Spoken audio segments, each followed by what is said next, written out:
कि बिहार बोर्ड का ये नया जो मॉडल सेट है वो जारी कर दिया गया। नहीं कि जो बिहार बोर्ड द्वारा जो मॉडल सेट जारी किया जाता है वो मॉडल सेट जारी कर दिया गया। इसमें मुख्य पॉइंट ये है कि ये जो 106 क्वेश्चन यहाँ पर लिखा गया, यानी प्रश्नों की संख्या 106 लिखा गया है।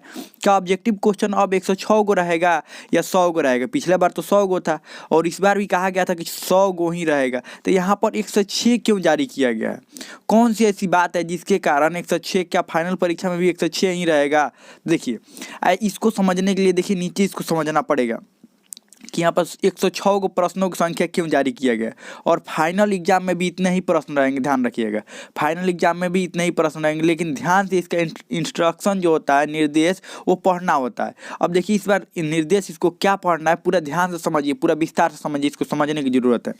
समझने की जरूरत ये है कि देखिए यहाँ पर क्या लिखा हुआ है।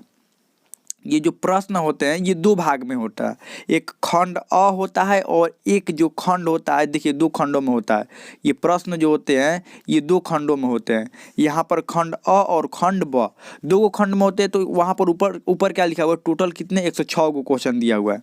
टोटल कितने हैं? 106 को क्वेश्चन दिया हुआ है। और ये क्वेश्चन कितने भागों में बांटा गया? 2 भागों में। तो शुरू वाला जो 100 को क्वेश्चन है, 100 क्वेश्चन वो खंड अ में दिया गया है, यानी कि ये 100 ऑब्जेक्टिव क्वेश्चन। देखिए यहाँ पर क्या लिखा हुआ है, यहाँ पर लिखा हुआ है खंड अ 100 वस्तुनिष्ठ प्रश्न है जिनमें किन्हीं 50 का प्रश्नों का उत्तर देना अनिवार्य है। 50 से अधिक प्रश्नों को उत्तर देने पर प्रथम 50 उत्तरों का ही मूल्यांकन किया जाएगा। प्रत्येक प्रश्न के लिए 1 अंक निर्धारित है। OMR उत्तर पत्र पर दिए गए विकल्प काले या नीले बॉल से प्रगाढ़ करे। और एक और बात देखिए, और 6 गो क्वेश्चन यहाँ पर कहाँ से दिया गया? देखिए 6 गो क्वेश्चन और क्या रहेगा? खंड ब 6 विषय निष्ठ प्रश्न है, यानी कि 6 गो जो ये प्रश्न रहेगा, ये 100 गो तो ऑब्जेक्टिव क्वेश्चन हो गया आपका। अब बाकी जो 6 गो क्वेश्चन रहेगा वो किस कहाँ से क्वेश्चन रहेगा? 6 गो।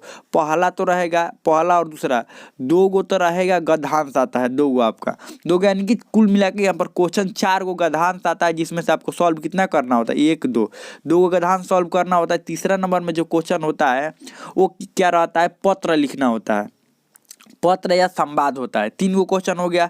चौथा नंबर में जो क्वेश्चन होता है, चौथा वाला ध्यान रखिएगा, चौथा वाला जो क्वेश्चन होता है वो लेख लिखने वाला होता है। चौथा वाला क्या होता है?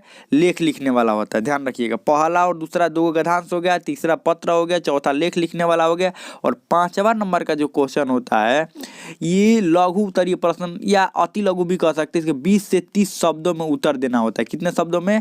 20 से 30 शब्दों में उत्तर देना आता है। ऐसे प्रश्न पूछे जाते हैं, ध्यान रखिएगा, हिंदी में ऐसे प्रश्न। और 6 नंबर जो क्वेश्चन होता है एक दीर्घ उत्तरीय प्रश्न पूछा जाता है 6 नंबर में, यानी कि उसमें 100 आपको 100 शब्द में उसका आंसर देना होगा। तो हमें लगता है कि बहुत अच्छा समझ में आ गया होगा कि देखिए कोई नया पैटर्न नहीं है, बात वही है। 100 गो आपका ऑब्जेक्टिव है और प्लस 6 गो जो है 6 गो सब सब्जेक्टिव क्वेश्चन मिलाकर 6 गो सब्जेक्टिव क्वेश्चन में 6 गो कौन कौन?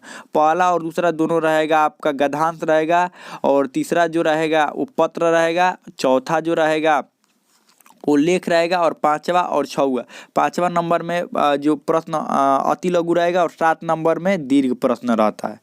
ये 6 नंबर में आपका दीर्घ प्रश्न रहता है। तो हमें लगता है समझ में आ गया होगा, पैटर्न में कोई बदलाव नहीं किया गया है, इसीलिए यहाँ पर लिखा गया है 106 गो प्रश्न, 100 गो ऑब्जेक्टिव प्रश्न प्लस 6 गो और जो प्रश्न है वो 6 प्रश्नों को लिखा गया है। इसमें कोई भी पैटर्न में बदलाव नहीं किया गया। हमें लगता है समझ में आ गया होगा।